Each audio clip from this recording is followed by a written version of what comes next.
Sir, Nikhil Kumaraswamy ಅವರು ಲೋಕಸಭೆಗೆ ಏನಾದರೂ ಕಂಟೆಸ್ಟ್ ಮಾಡ್ತಾರಾ ಸರ್? ಇಲ್ಲ, ಆ ರೀತಿ ಇನ್ನೂ ಯಾವುದೂ ತೀರ್ಮಾನಗಳಾಗಿಲ್ಲ. ನಾವು ಯಾವ ಸ್ಥಾನದಲ್ಲಿ ಎಷ್ಟು ಸ್ಥಾನದಲ್ಲಿ ನಿಲ್ಲಬೇಕು ಅಂತಕ್ಕಂಥದ್ದೇ ಇನ್ನೂ ಫೈನಲೈಸ್ ಆಗಿಲ್ಲ. ಅದೆಲ್ಲ ನಾವು ಸೀಟ್ಗಳ ಹೊಂದಾಣಿಕೆಗಳು ಹಂಚಿಕೆಗಳಾದ ಮೇಲೆ ಎಲ್ಲೆಲ್ಲಿ ಯಾರ್ಯಾರು ನಿಲ್ಲಬೇಕು ಅಂತಕ್ಕಂಥದ್ದು ನಿರ್ಧಾರ ಮಾಡ್ತೀವಿ. ಸರ್, ನಿನ್ನೆ ಬಜೆಟ್ ಮಂಡನೆ ಆಗಿದೆ. ನಿರ್ಮಲಾ ಸೀತಾರಾಮನ್ ಅವರು ಬಜೆಟನ್ನು ಮಂಡಿಸಿದ್ದಾರೆ. ಸಿದ್ದರಾಮಯ್ಯನವರು ಇದಕ್ಕೊಂದು ಕಾಮೆಂಟ್ ಮಾಡಿದ್ದಾರೆ. 190 ಲಕ್ಷ ಕೋಟಿ ಸಾಲ ಆಗಿದೆ, 12 ಲಕ್ಷ ಕೋಟಿ ಸಾಲದ ಮೇಲೆ ಬಡ್ಡಿ ಕಟ್ತಾ ಇದ್ದಾರೆ. ಇದು ಹೆಂಗೆ ವಿಕಸಿತ ಭಾರತ ಆಗುತ್ತೆ ಅಂತ? ನಿಮ್ಮದು ವಿಕಸಿತ ಕರ್ನಾಟಕ ಮಾಡಿದ್ದೀರಾ? ವಿಕಸಿತ ಕರ್ನಾಟಕ ನೀವು ಮಾಡಿದ್ದೀರಾ? ವಿಕಸಿತ ಭಾರತ ಚರ್ಚೆ ಮಾಡೋಣ. ನೀವೇನು ಮಾಡಿದ್ದೀರಿ?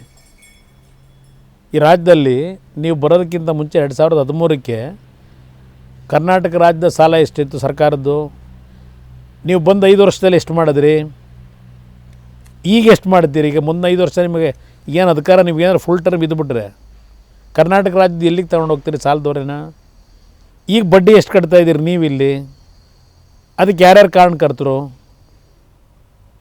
ನೀವೇ ಭಾಷಣ ಮಾಡಿದ್ದೀರಲ್ಲ ಕರ್ನಾಟಕದಲ್ಲಿ ಪ್ರತಿ ವರ್ಷ ಬಡ್ಡಿ ನಾವೇನು ಕಟ್ಟಬೇಕು ಸಾಲಕ್ಕೆ ಅಸಲಿಗೆ ಅಂತ ಹೇಳಿ. ಅದಕ್ಕೆ ಯಾರು ಹೊಣೆ? ಸರ್ಕಾರಗಳಲ್ಲಿ. ಹೌದು, ಸಾಲನೂ ಮಾಡಲೇಬೇಕು. ಸಾಲವನ್ನು ನೀವೊಂದು ಫಿಸಿಕಲ್ ರೆಸ್ಪಾನ್ಸಿಬಿಲಿಟಿ ಆ್ಯಕ್ಟ್ ತಂದಿದ್ದೀರಿ. 2003-4ರಲ್ಲಿ ಕೇಂದ್ರ ಸರ್ಕಾರ ತಂದಿದೆ.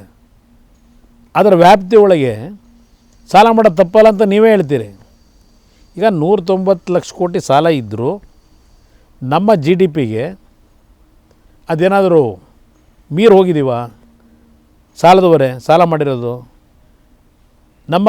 ನಮ್ಮ ದೇಶಕ್ಕೆ ಬರ್ತಕ್ಕಂಥ ಆದಾಯ ಏನಿದೆ ಅದರ ಒಳಗೆ ಇದೀವೋ ಇಲ್ಲ ಅದನ್ನು ಓವರ್ಟೇಕ್ ಮಾಡಿದ್ದೀವೋ?